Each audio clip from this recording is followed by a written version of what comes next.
Hello guys, आपका मेरे channel smart study में स्वागत है। आज हम शिक्षा निदेशालय के द्वारा दी जाने वाली कार्यपत्रक नंबर 2 करेंगे, जो कि क्लास 8 की है और विषय है गणित। ये वर्कशीट 12 जुलाई 2021 की है। तो आइए शुरू करते हैं आज की वर्कशीट शुरू करने से पहले प्लीज़ मेरे चैनल को सब्सक्राइब कर लीजिए। तो आइए देखते हैं आज की वर्कशीट लघुत्तम समापत्य और महत्व समापत्य, जिसे एलसीएम और एचसीएफ भी कहा जाता है। प्रिय विद्यार्थियों, आज हम लघुत्तम समापत्य और महत्व समापत्य को दोहराते हैं। कोई भी दो प्राकृतिक संख्याएं सोचो और बताओ। उदाहरण है 18 और 24। कोई भी दो प्राकृतिक संख्याएं जैसे कि 18 और 24, इन संख्याओं के गुणनखंड और गुणज भी बताइए। तो देखो, गुणनखंड क्या होता है, जो भी उस 18 जैसे कि 18 के गुणनखंड क्या हो जाएंगे, 1 2 3 6 9। 18 किस किस टेबल में आता है वो उसके गुणनखंड हो जाएंगे। जैसे कि 18 1 के टेबल में आता है, 2 के टेबल में, 3 के पहाड़े में, 6 के, 9 के और 18 के। तो ये क्या हो जाएंगे, इसके गुणनखंड हो जाएंगे। इसी तरह 24 की अगर हम बात करते हैं तो 24 1 के, 2 के, 3 के, 4 के, 6 के, 8 के, 12 के और 24 के पहाड़े में आता है। तो ये सब क्या हो जाएंगे, इसके गुणनखंड। इसी तरह गुणज की बात करते हैं तो 18 के गुणज क्या है। गुणज का मतलब कि 18 के आगे मल्टीपल्स क्या है, मतलब कि 18 एकम 18 का टेबल समझो एक तरह से। 18 एकम 18, 18 दूना 36, 54, 72, 90। इसी तरह 24 के गुणन क्या हो जाएंगे, 24, 48, 72, 96। ये आगे कंटिन्यू तक चलता ही रहेगा। जो गुणनखंड है वो फिक्स होते हैं कि 18, जैसे कि इसके गुणनखंड ये फिक्स है। 18 के सिर्फ यही गुणनखंड हो सकते हैं, लेकिन गुणज आगे तक चलते रहते हैं। ठीक है, अब हम करते हैं इसको आगे समझते हैं। देखो क्या कहा गया है, किस तरह से निकाले जाते हैं। जब दोनों संख्याएं 18 और 24 के सामान्य गुणनखंड और गुणज भी बताइए। तो अब हम इनके क्या करने हैं, अब दोनों संख्याएं जो 18 और 24 हमने ली है उसके सामान्य गुणनखंड और गुणज भी बताइए। 18 और 24 के सामान्य गुणनखंड मतलब कि इन दोनों के कॉमन फैक्टर जो इन दोनों में आए हैं। हमने अभी देखा था ना इनके गुणज क्या क्या क्या थे, इसके गुणनखंड।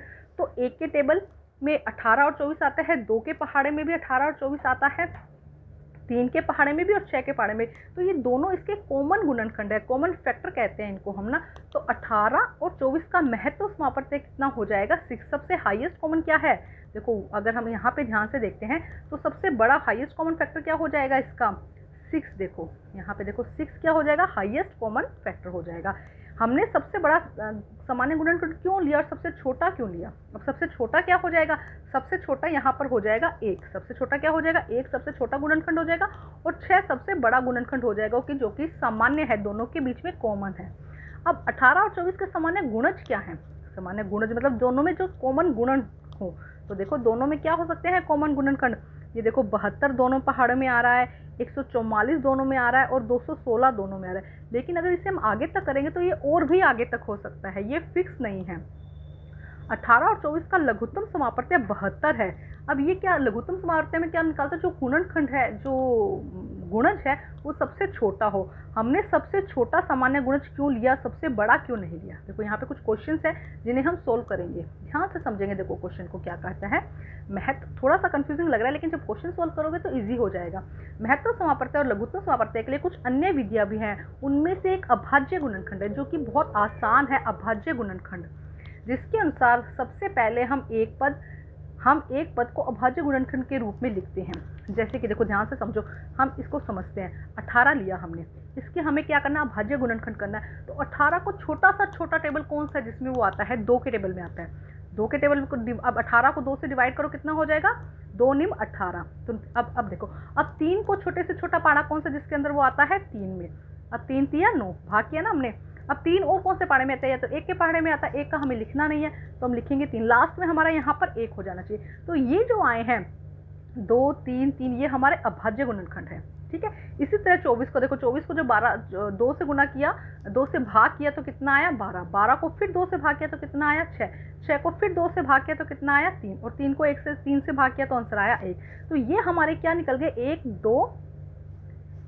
2 3 3 और 1 2 2 2 3 हमारे क्या निकल गए, अभाज्य गुणनखंड। तो ये हुए हमारे अभाज्य गुणनखंड। अब 18 और 24 का महत्व समापत्य हम देखते हैं। पहले महत्व समापत्य क्या होगा, जो कि दोनों में कॉमन है। जैसे कि देखो 1 तो दोनों में ही कॉमन है ना। उसके अलावा एक पेयर यहाँ पे लेना है, एक पेयर हमने ये लिया। उसके अलावा देखो यहाँ पे 2 2 है, यहाँ पे 1 3 है, लेकिन ये 3 हमारा पेयर बन गया। तो 2 गुना 3 तो 6 हमारा क्या हो गया, महत्व समापत्य हो गया। और अगर हम निकालते हैं इसका लघुत्तम समापवर्ती है तो दोनों संख्याओं के गुणनफल को गुना कर देते हैं, मतलब इसको और इसको गुना कर दो। देखो 1 2 3 3 3 को जब हम गुना कर देते हैं आपस में तो आंसर क्या आता है 72। तो 72 हमारा क्या हो जाएगा लघुत्तम समापवर्ती। और जब हम क्वेश्चन करेंगे तो क्वेश्चन से हमें इजीली समझ में आ जाएगा। तो देखो फर्स्ट क्वेश्चन क्या कहता है, निम्नलिखित संख्याओं के गुणनखंड बताइए। गुणनखंड बताने हैं आपको निम्नलिखित संख्याओं के। तो देखिए क्या हो जाएगा, 9 का गुणनखंड क्या हो जाएगा, बहुत आसान है, अभी अच्छे से समझाऊंगी। 9 का गुणनखंड 1 3 और 9, ये हो जाएगा 9 का गुणनखंड। 13 का गुणनखंड 1 और 13, ठीक है। 16 का गुणनखंड क्या हो जाएगा 1 2 4 और क्या हो जाएगा गुणनखंड, इसके अलावा 16 इसका गुणनखंड हो जाएगा 8, इसके अलावा 8 इसका गुणनखंड हो जाएगा और 16 इसका गुणनखंड हो जाएगा। अब 22 का देखते हैं, 22 का गुणनखंड क्या होगा, देखो 1 2 11 और 22 इसका गुणनखंड हो जाएगा, ठीक है, इसी के टेबल में आता है। अब 50 का देखते हैं, 50 का गुणनखंड देखो 1 2 5, इसके अलावा 10 लेते हैं हम, 10 में भी 50 आता है ना, तो हम लिखेंगे 10, फिर हम लिखेंगे 25 और फिर 50। तो ये किसके गुणनखंड हो जाएंगे 50 के। तो बहुत आसान था इसलिए मैंने ऐसे ही समझा दिया। एक बार फिर देखो 1 3 9 गुणनखंड मतलब कि किस किस टेबल में आता है ये नंबर, 1 के नंबर में आता है, 2 के नंबर में आता है, 9 के नंबर में आता है। 13 किस में आता है 1 और 13 में। 16 किस में आता है 1 2 4 8 और 16 में आता है, ठीक है। उसके बाद ध्यान से देखो किस में आएगा, 22 का हमने कर लिया। अब हम देखते हैं सेकंड क्वेश्चन, फर्स्ट क्वेश्चन हो गया, सेकंड क्वेश्चन देखते हैं। निम्नलिखित संख्याओं के 12 गुणज बताइए, 7 11 19 25 21। देखो इसमें क्या करना है, आपको टेबल ही लिखना है, सिर्फ 7 का टेबल, 7 के 7 एकम 7 7 दूनी 14 7 21, इस तरह से टेबल लिखना है। और कब तक लिखना है 12 तक। जैसे कि आइए इसे सोल्व करते हैं, एक बार दिखा देते हैं इसको सोल्व करके। जैसे कि अगर हम फर्स्ट क्वेश्चन की बात करते हैं तो फर्स्ट क्वेश्चन में फैक्टर और गुणनखंड, हम क्या लिख देंगे फैक्टर और गुणनखंड। तो देखो क्या लिखा जाएगा, फैक्टर और गुणनखंड यहाँ पे लिखेंगे। 9 का क्या होगा 139, 13 का 113 और 16 का 1 2 4 18, 1 2 11 22, 1 2 5 10 25। ये तो हो गया फर्स्ट क्वेश्चन। अब हम सेकंड क्वेश्चन देखते हैं, मल्टीपल्स मतलब कि गुणज। यहाँ पे आप लिख दोगे गुणज और 7 के गुणज क्या होंगे, 7 14 21 28 35 42 49 56 63 70 77 और 84, ये हो जाएंगे इसके गुणनखंड। अब 11 के गुणनखंड सेकंड में देखो, 11 के गुणनखंड पूछा तो 11 22 33 44 55 66 77 88 99 10 10 1 2 1। आगे क्या हो जाएगा इसके अंदर, 11 ऐड करो क्या हो जाएगा बताओ, 1 3 1, ठीक है, 133 सॉरी 133, हाँ क्या हो जाएगा इसका 133। अब देखो अगर ध्यान से आप देखेंगे तो अब हम इसके आगे के क्वेश्चन करते हैं। यहाँ पे मल्टीपल्स में क्या हो रहा है, सिर्फ टेबल्स के नाम ही लिखे जा रहे हैं कि आगे टेबल्स में कि इसके गुना क्या है, ठीक है। अब हम देखते हैं नेक्स्ट, अब हम आगे देखते हैं। आगे क्वेश्चन कहता है कि 19 21 और 25 के गुणज बताने हैं। अभी हमने 11 का किया था, तो 11 को अगर हम 12 का गुणज निकालना है तो 132 आएगा, वहाँ 133 बोला गया था गलती से, ठीक है, तो अपनी मिस्टेक ध्यान रख लीजिएगा। अब देखते हैं 19 के गुणज क्या हो जाएंगे, 19 38 57 76 95 114 133 152 171 190 209 और 228, ये हो जाएंगे हमारे 19 के गुणज। सेकंड क्वेश्चन का पार्ट चल रहा है हमारा। उसके बाद अब हम देखते हैं तीसरा है 21 के गुणज। तो आइए हम 21 के गुणज निकालते हैं। 21 के गुणज में क्या हो जाएगा, 21 42 63 84 105 126 147 168 189 210 231 एंड 252, ये हो जाएंगे हमारे 21 के गुणज। अब हम निकालते हैं 25 के गुणज। ध्यान से करेंगे, देखो आप 25 के गुणज में क्या होगा, 25 50 75 100 125 150 175 200, फिर 225 250 275 और 300, ये हो जाएंगे इसके 12 गुणज। तो हमने फर्स्ट क्वेश्चन कर लिया, सेकंड क्वेश्चन कर लिया। अब हम करते हैं क्वेश्चन नंबर 3। देखो क्वेश्चन नंबर 3 में क्या कहा गया है, प्रथम 5 प्राकृत संख्याओं में सबसे छोटा सामान्य गुणनखंड बताइए। इनमें सबसे छोटा सामान्य गुणनखंड बताना है। तो आइए करते हैं इसे सोल्व। तो देखो क्वेश्चन नंबर 3 में क्या कहा गया है, क्वेश्चन 3 में कहा गया नेचुरल नंबर, प्राकृतिक संख्याएं कौन सी होती है, 1 2 3 4 5, स्टार्टिंग की 5 प्राकृतिक संख्याएं कौन सी हो जाएंगी, यहाँ लिखेंगे प्राकृतिक संख्याएं। हम क्या लिखेंगे, प्राकृतिक संख्या। 5 प्राकृतिक संख्या क्या होगी, 1 2 3 4 5।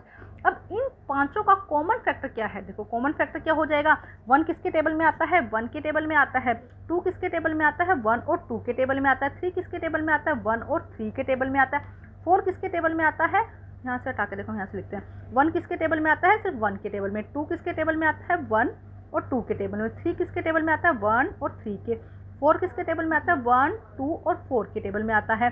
उसके अलावा 5 किसके टेबल में आता है, 1 और 5 के टेबल में। तो 1 यहाँ पे क्या आ जाएगा, कॉमन फैक्टर, 1 क्या आ जाएगा यहाँ पे, सामान्य गुणनखंड। अब हम देखते हैं क्वेश्चन नंबर 5। अब देखिए क्वेश्चन नंबर हम यहाँ देखते हैं 4, किन्हीं दो प्राकृतिक संख्याओं के कितने सामान्य गुणनखंड होते हैं। दो प्राकृतिक संख्याएं कोई भी ले लेते हैं, मान लो हम 5 और 6 प्राकृतिक संख्याएं लेते हैं, तो इसके गुणज कितने हो सकते हैं। तो इसके गुणज तो कोई भी, जैसे कि 30 हो जाएगा, इसके दोनों के टेबल में आता है, 60 हो जाएगा, 120 हो जाएगा, है ना, तो बहुत सारे हो सकते हैं। तो इसका आंसर हो जाएगा अनंत। सामान्य गुणनखंड कई सारे हो सकते हैं, तो इसका आंसर क्या हो जाएगा, अनंत। अब हम नेक्स्ट और लास्ट क्वेश्चन देखते हैं कि महत्व समापत्य और लघुत्तम समापत्य हमें निकालना है। यहाँ कुछ नंबर दिए गए हैं जिनका हमें लघुत्तम समापत्य और महत्व समापत्य निकालना है। तो आइए करते हैं इस क्वेश्चन को सोल्व। तो देखिए फर्स्ट में क्या कहा गया है, हमें क्या निकालना है, हाईएस्ट कॉमन फैक्टर। ये है लघुत्तम समापत्य और ये है महत्व समापत्य, ठीक है। अब देखिए लघुत्तम समापत्य में क्या हो जाएगा, 3 और 8, 3 और 8 किस किस टेबल में आता है, देखो 1 और 3 के टेबल में आता है, 8 किस किस के टेबल में आता है, सॉरी लघुत्तम समापत्य के लिए हमें क्या करना पड़ेगा, इस तरह से हमने अभी जो विधि सीखी थी उसके लिए हम सीखते हैं, हम यहाँ लिखते हैं 3 किस टेबल में आता है, सिर्फ 3 और 1 के टेबल में आता है, ठीक है। अगर हम 8 की बात करते हैं तो 8 किस में आएगा, देखो 8 को 2 से हमने किया, कितना आया 2, 4 आया, फिर हमने 2 से किया, फिर कितना आया 2, और यहाँ पे तो कितना आ जाएगा 2 2 2, कितना आ जाएगा 2 गुना 2 गुना 2। 8 किस को मल्टीप्लाई करने पर आता है, 2 गुना 2 गुना 2 को। तो देखो ये हमने निकाला। अब हमें जब क्या निकालना है, लघुत्तम समापत्य निकालना है, तो लघुत्तम समापत्य के लिए हम इन सब नंबर को आपस में मल्टीप्लाई कर देंगे। तो 1 गुना 2 2 2 2, तो हमने गुना किया तो उनसे कितना आया हमारा एलसीएम, मतलब कि लघुत्तम समापत्य, ठीक है। लघुत्तम समापत्य कितना आया हमारा 24। अब महत्व समापत्य में इनमें कॉमन क्या है, इसके अंदर सिर्फ 1 नंबर ही कॉमन है, इनके अंदर क्या है, सिर्फ 1 नंबर ही कॉमन है। तो हमारा महत्व समापत्य कितना आ जाएगा 1। एचसीएफ मतलब कि महत्व समापत्य और एलसीएम मतलब कि लघुत्तम समापत्य। तो ये होता है हमारा फर्स्ट क्वेश्चन। अब हम करते हैं नेक्स्ट क्वेश्चन। देखो नेक्स्ट क्वेश्चन में क्या है, 4 और 12। तो 4, देखो 4 को अगर हम इसका निकालते हैं अभाज्य गुणनखंड की विधि के द्वारा, तो देखो 2 को हमने किया तो कितना आया, 1 तो हम लगाएंगे क्योंकि कॉमन है ना, लास्ट में आया, तो 1 गुना 2 गुना 2। इसी तरह 12 का जब निकालेंगे, हम निकाल कर देखते हैं 12 का। देखो 12 का निकालो, 2 से किया कितना आया 6, फिर हमने 2 से किया, भाग करना है 6 को, करेंगे कितना आएगा 3, 3 को हम करेंगे तो 1, तो कितना आएगा 1 गुना 2 गुना 2 गुना 3। अब देखो पहले हम एचसीएफ निकालते हैं, मतलब कि महत्व समापत्य। इन दोनों में कॉमन क्या है, देखो ये 1 कॉमन आता है, देखो क्या कॉमन है इसके अंदर, ये 1 कॉमन है, ये 2 कॉमन है और ये 2 कॉमन है ना, ये सब नंबर इसके अंदर कॉमन है। तो हमने लिख दिया 1 गुना 2 गुना 2, तो ये क्या हो गया हमारा महत्व समापत्य, ये हमारा क्या हो गया महत्व समापत्य, ठीक है। उसके बाद एलसीएम, एलसीएम मतलब कि लघुत्तम समापत्य। इसके लिए हमें इन सब नंबर को आपस में क्या करना होगा, मल्टीप्लाई करना होगा। इसके लिए हमें क्या करना होगा, इन सब नंबर को आपस में मल्टीप्लाई करना होगा। देखो क्या हो जाएगा, देखो 1 गुना 2 गुना 2 गुना 2, देखो ध्यान से देखो इन सब नंबर को हम आपस में मल्टीप्लाई करेंगे तो हमारा महत्व समापत्य कितना आ जाएगा, यहाँ पर 24 आ जाएगा। हमारा महत्व समापत्य क्या आ जाएगा, यहाँ पर 24 आ जाएगा। ध्यान से करना है, ठीक है। अब हम करते हैं नेक्स्ट क्वेश्चन, एक सेकंड इसमें देखते हैं।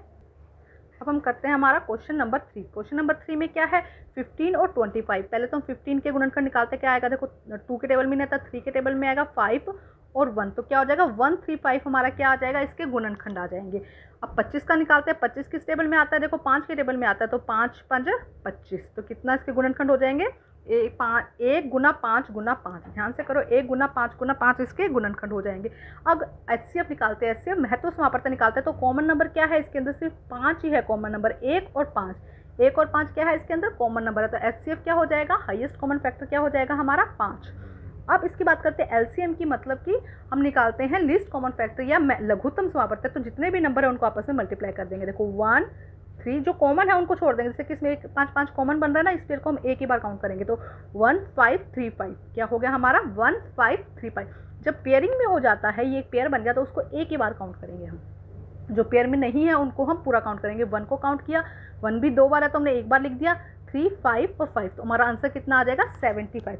हमारा आंसर कितना आ जाएगा 75। अब हम करते हैं नेक्स्ट क्वेश्चन।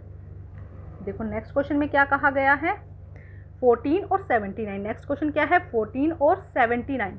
अब देखो 14 किस किस टेबल में आता है, 14 को हम निकालते हैं, अभाज्य गुणनखंड निकालते हैं। 14 हमने किया 2 से, कितना आया 7, 7 किसी और टेबल में नहीं आता तो 1 2 7। अब हम 49 का देखते हैं, 49 में क्या होगा, 49 किस टेबल में आता है, 7 के टेबल में आता है, 7 7 सा 49 तो 177। ठीक है, अब इसका महत्व समापत्ति निकालते हैं। महत्व समापत्ति मतलब कि HCF है ना, महत्व समापत्ति क्या हो जाएगा HCF। तो क्या है कॉमन, क्या है इसके अंदर, सिर्फ 7 ही कॉमन है, तो 7 हमारा क्या हो जाएगा महत्व समापत्ति। LCM लघुत्तम समापत्ति क्या हो जाएगा हमारा, देखो ये कॉमन है ना, तो हम इसको एक ही बार लिखेंगे, इस 7 को हम एक ही बार लिखेंगे। हमने लिखा 1 7, ये लिख दिया, फिर 2 लिख दिया और उसके बाद 7, तो आंसर क्या हो जाएगा हमारा 98।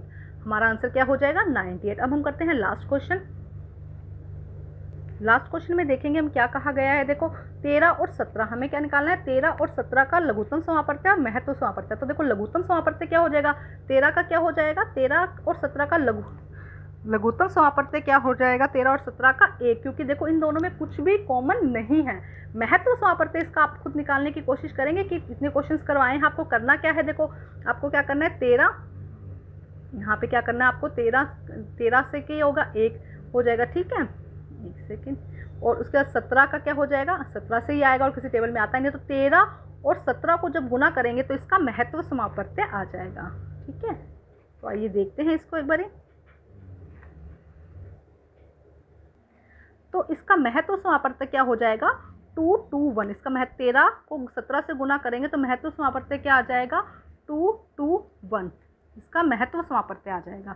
तो आज की जो वर्कशीट है कंप्लीट है, थोड़ी सी लेंथी वर्कशीट है। वर्कशीट कंप्लीट करके अपने टीचर से चेक करवाइए और प्लीज़ मेरे चैनल को लाइक कीजिए, सब्सक्राइब कीजिए और शेयर कीजिए। Thank you guys.